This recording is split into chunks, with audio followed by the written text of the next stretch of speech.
하나님 말씀은 사도행전 20장 7절부터 12절까지 말씀 우리 한 절씩 교독하겠습니다. 그 주간의 첫날에 우리가 떡을 떼려 하여 모였더니 바울이 이튿날 떠나고자 하여 그들에게 강론할세 말을 밤중까지 계속하매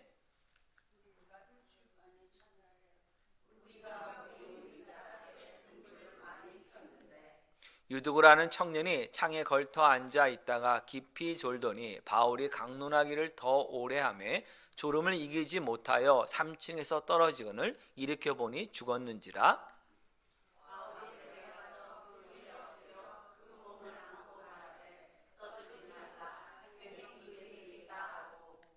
올라가 떡을 떼어 먹고 오랫동안 곧 날이 새기까지 이야기하고 떠나니라.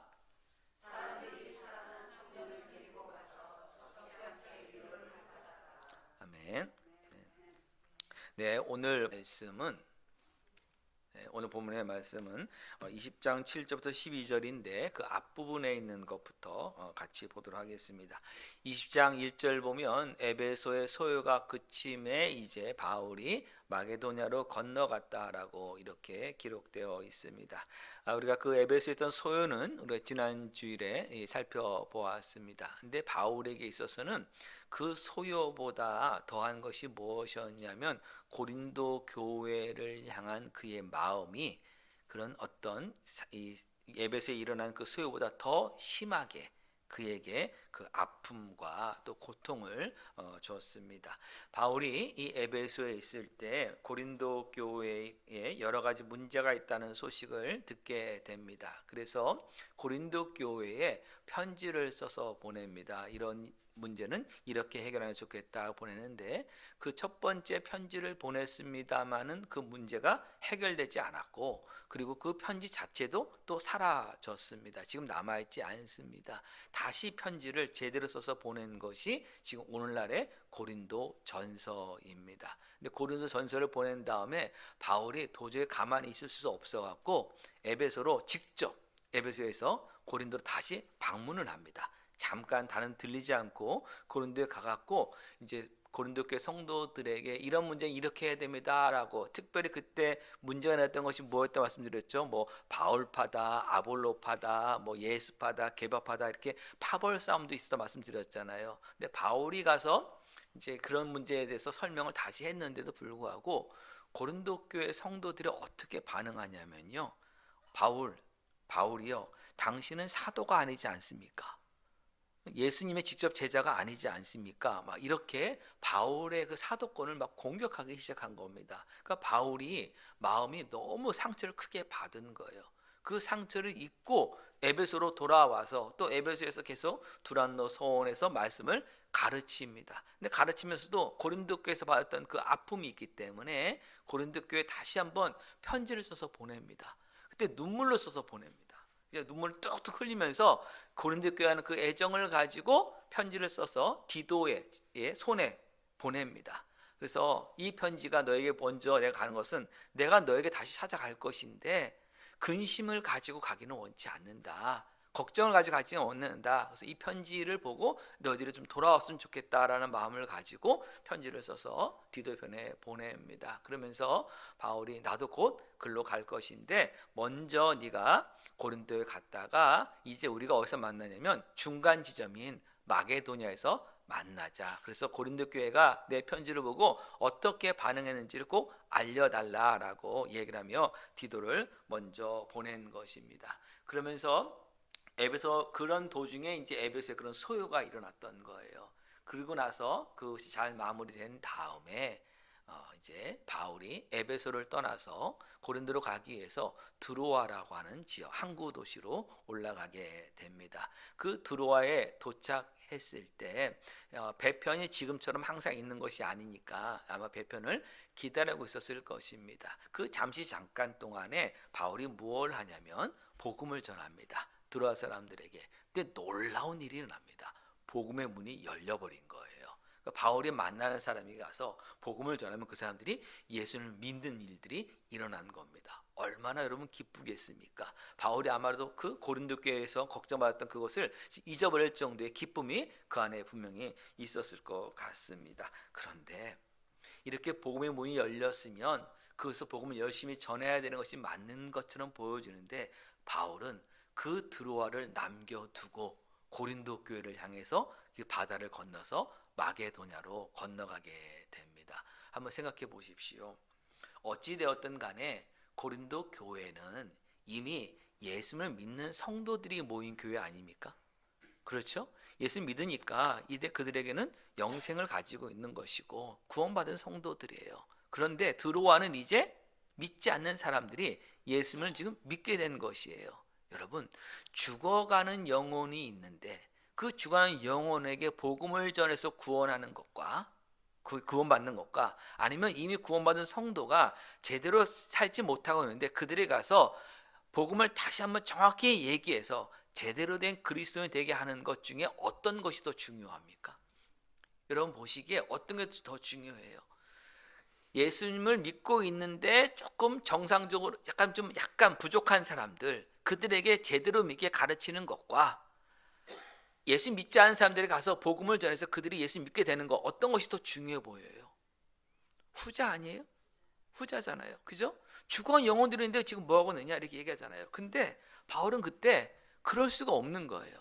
그래서 그 교회를 드로아 지역을 놓아두고 고린도를 향해서 가는 거예요. 그곳에 다시 한번 그 자기가 세웠고 개척했던 그 교회 성도들에게 하나님의 나라의 진리가 무엇이고 그때 살아간 것이 무엇인지를 알려주기 위해서 이제 지금 막 믿기 시작한 그 지역을 놓아두고 그가 마게도냐로 건너가게 됩니다.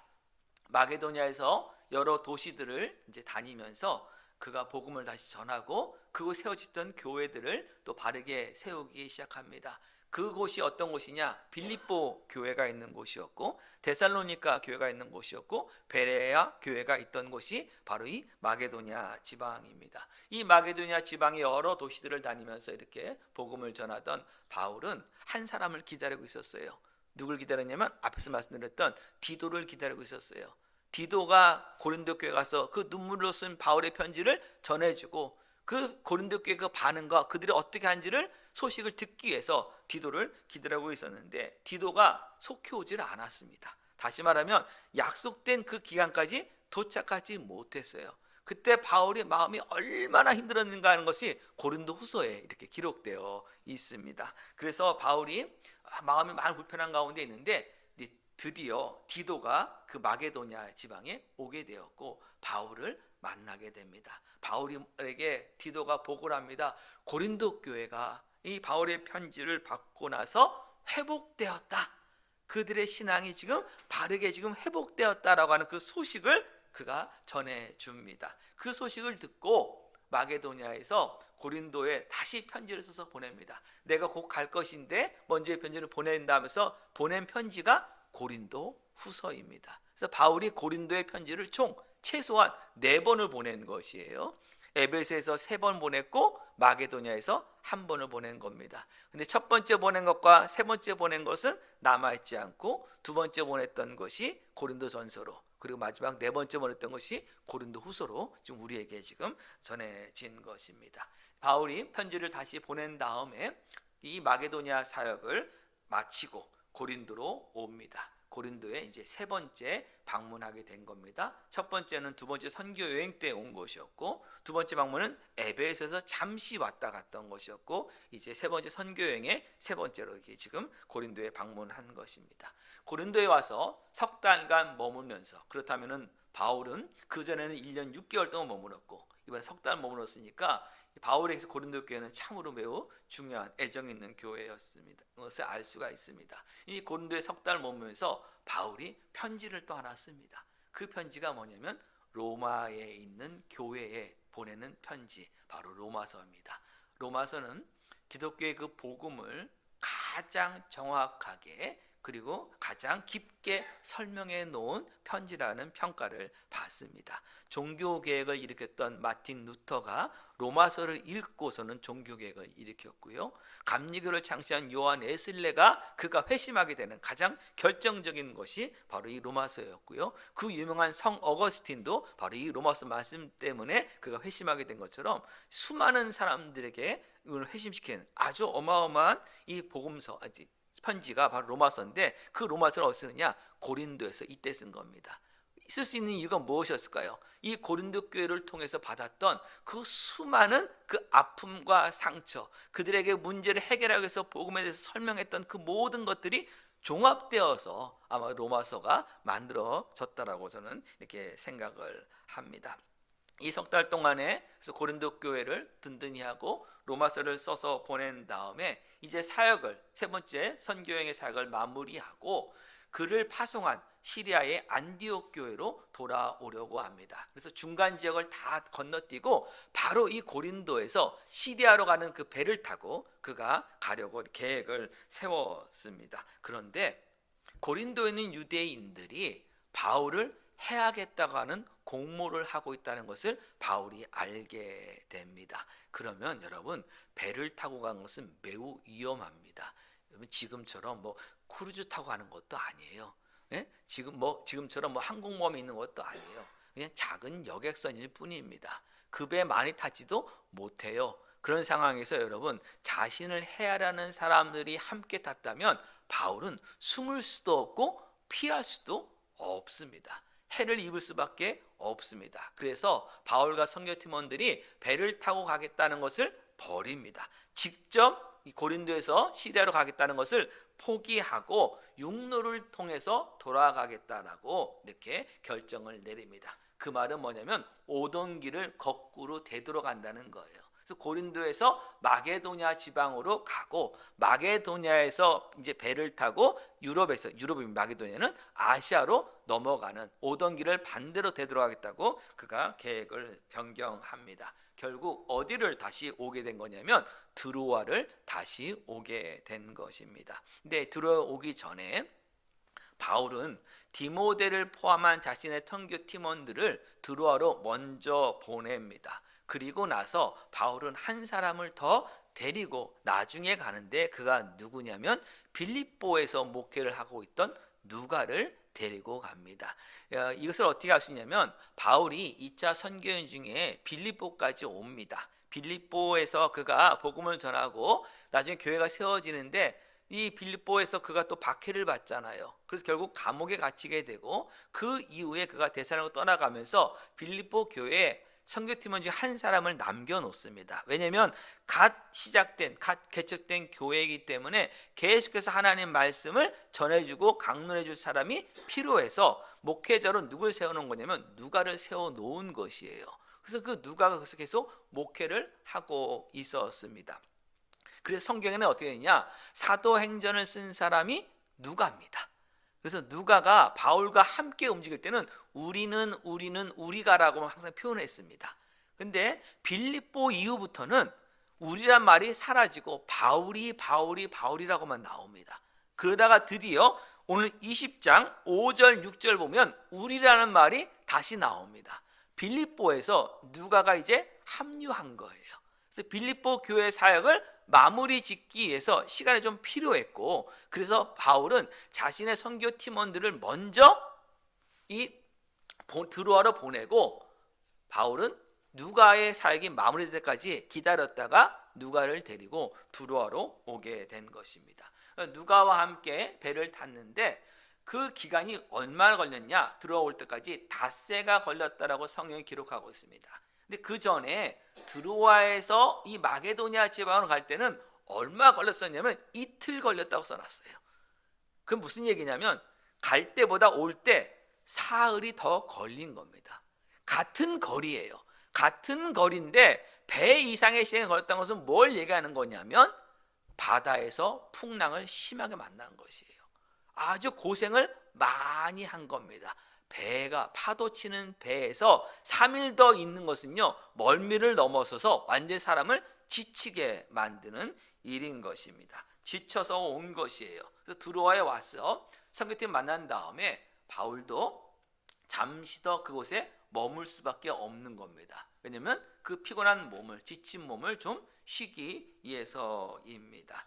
근데 이 시기에서 좀 더 머물렀지만 한편으로는 지난번에 드로아에서 복음의 문이 열렸을 때 그것을 놓아두고 갔기 때문에 이제 그곳에서 해야 될 일이 있는 거예요. 이미 그때 믿은 사람들, 그리고 바울이 먼저 보낸 선교 팀원을 통해서 복음을 듣는 사람들, 간 믿게 된 사람들, 그들에게 하나님 말씀을 더 강론해 주길 원했기 때문에 그가 바쁜 여정 속에서도 7일을 더 머물게 된 것입니다. 그래서 그 7일 동안에 바울은 드로아 교회 성도들에게 하나님 말씀을 강론합니다. 강론했다고 하는 것은 강의를 했고, 또 하나는 질문을 받고 대답을 해주는, 서로 질의응답하는 그 시간을 가졌다는 것입니다. 이제 드로아를 떠날 날이 다가왔습니다. 이제 하룻밤만 자면 드로아를 떠날 수밖에 없는 그 시간이 되었습니다. 그 날이 언제였냐? 7절 보니까 그 주간의 첫날입니다.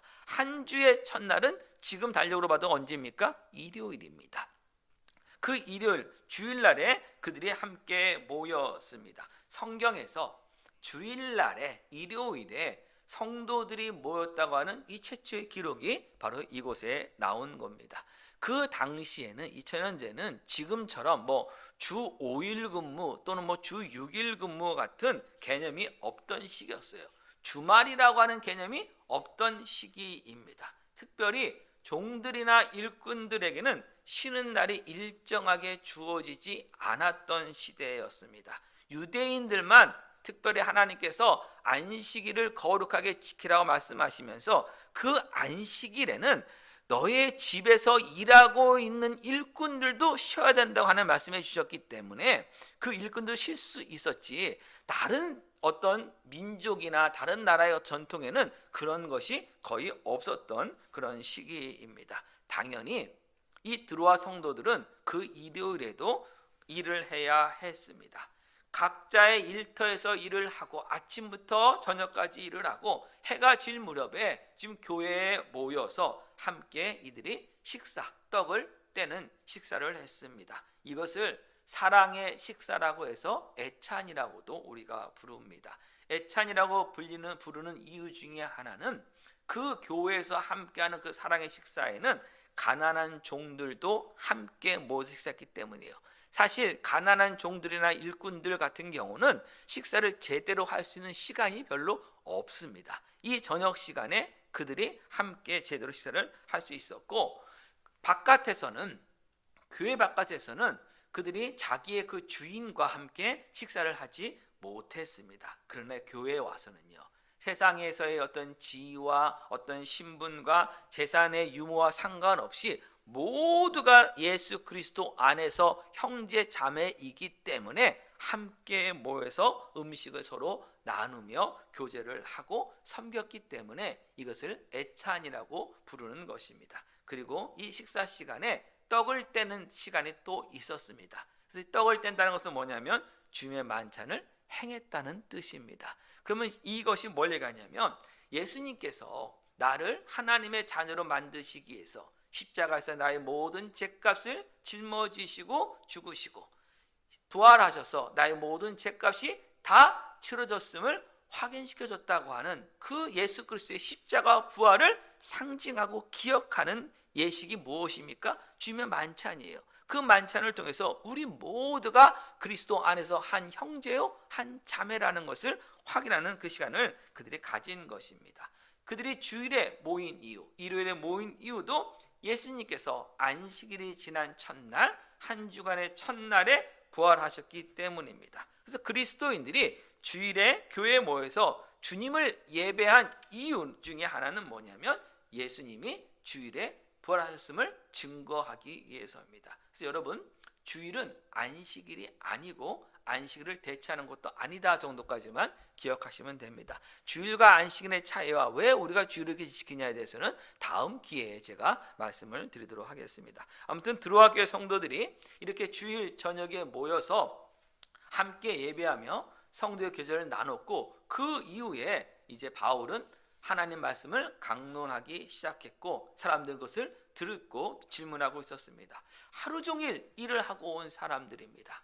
저녁 식사까지 함께 했습니다. 그러면 몸도 피곤하고 당연히 졸음이 쏟아지기 마련입니다. 또 한밤중까지 말씀을 전했다고 했습니다. 한밤중은 12시라 본다면 한 8시부터 시작했다고 하더라도 4시간 정도 계속 하나님 말씀을 그들이 강론을 듣고 있었던 것입니다. 그러다 보니까 그 중에 밤중가 일었을 때 한 청년이 꾸벅꾸벅 졸고 있었습니다. 졸음이 점점 심해지고 있었습니다. 말씀을 강론하고 있는 바울이 졸고 있는 청년을 봤을까요? 못 봤을까요?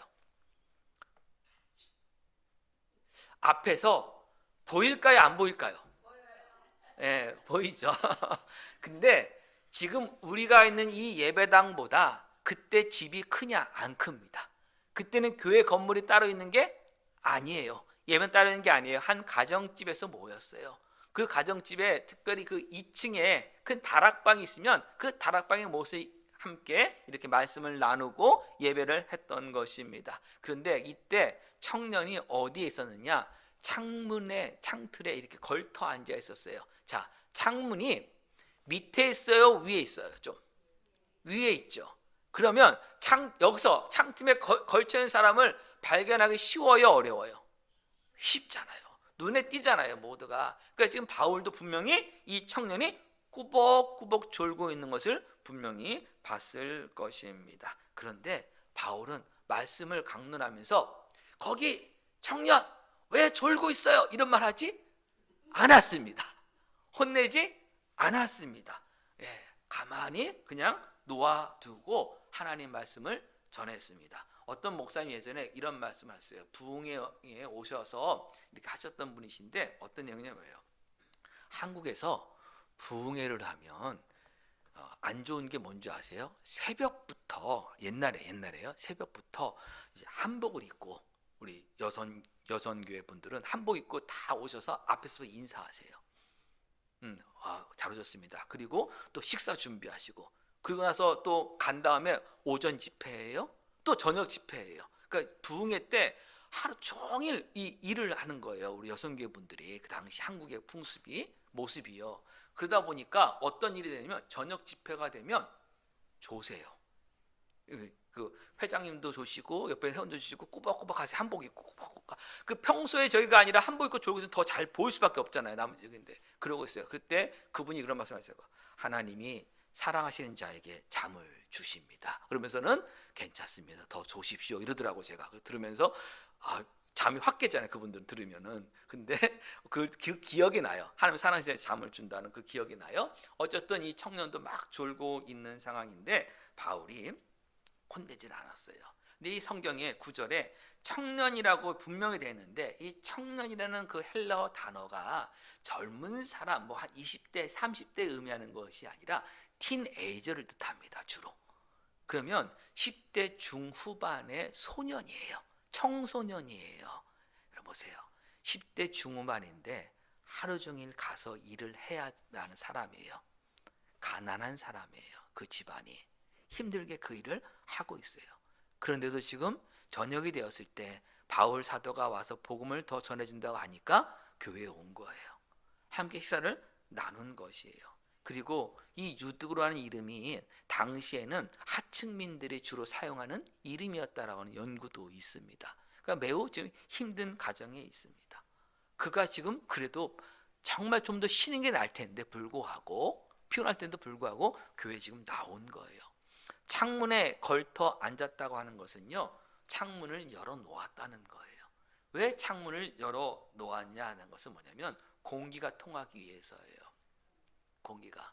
자, 이 다락방에 모였다고 그랬어요. 근데 저녁이잖아요. 지금은 전기가 있는 게 아니라 다음 뭐냐면 등불을 켜놔야 돼요. 등불을 많이 켜놨어요. 그러면 공기가 안 좋습니다. 남포등 아세요 혹시? 요만한 램프 했던 거? 네. 어린 시절에 시골에서는요 남포등을 저녁에 켜놓잖아요. 오래 못 켜요. 왜 못 켜냐면 불도 약하지만 냄새가 안 좋아요. 냄새가 안 좋아요. 근데 그거를 여러 개 켜놨어요. 당연히 뭘 해야 되냐면 공기가 탁할 수밖에 없어요. 문을 열어 놓은 거예요. 그럼 유두고라는 이 청소년은 어떻게 한 거냐면 하나님 말씀을 그래 내가 더 들어보겠다고 졸음을 좀 이겨보겠다고 창틀 문이 바람이 통하는 거기에까지 가서 이렇게 앉아 있었던 거예요. 근데 사람이 졸릴 때 이 눈꺼풀이 내려가는 이 무게를 올리려면 1톤 기중기로 올려도 안 올라간대요. 그 정도로 이게 졸음을 큰 무게가 있다는 거예요. 그러니 아무리 제가 잠을 깨려고 해도 잠을 깰 수 없었던 거예요.